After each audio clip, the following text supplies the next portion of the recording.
I am the Tofu Golem. Please enjoy the video. In this video, I will show you how to make delicious vegetarian muffins using an easy method. We'll start by gathering all our simple ingredients. First, combine your dry ingredients like flour, sugar, and baking powder in one bowl.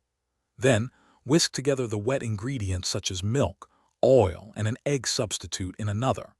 The key is to gently mix them together, avoiding overmixing, before baking them to golden perfection in about 20 minutes. It's a straightforward process for a delightful treat. Let's dive into our dry ingredients first.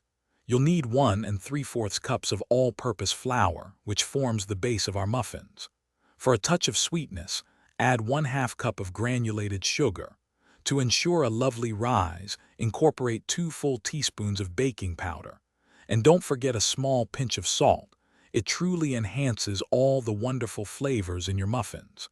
Whisk these together thoroughly in a large bowl, making sure everything is well combined before moving on to the next step. Now for the wet ingredients and the crucial mixing step. In a separate bowl, whisk together 1 cup of your preferred milk and 1/4 cup of vegetable oil. For a vegetarian option, we'll use an egg substitute like a flax egg to help bind everything beautifully.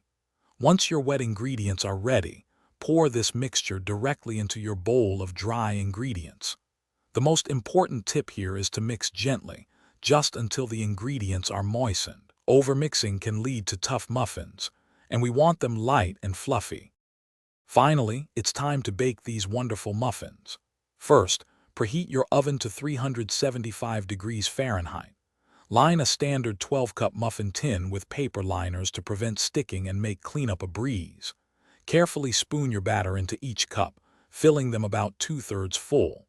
This allows room for them to rise perfectly. Bake for approximately 18 to 22 minutes, or until a toothpick inserted into the center comes out clean. Let them cool slightly. Then enjoy your warm, homemade vegetarian muffins. Thanks for watching. Consider subscribing if we helped you today.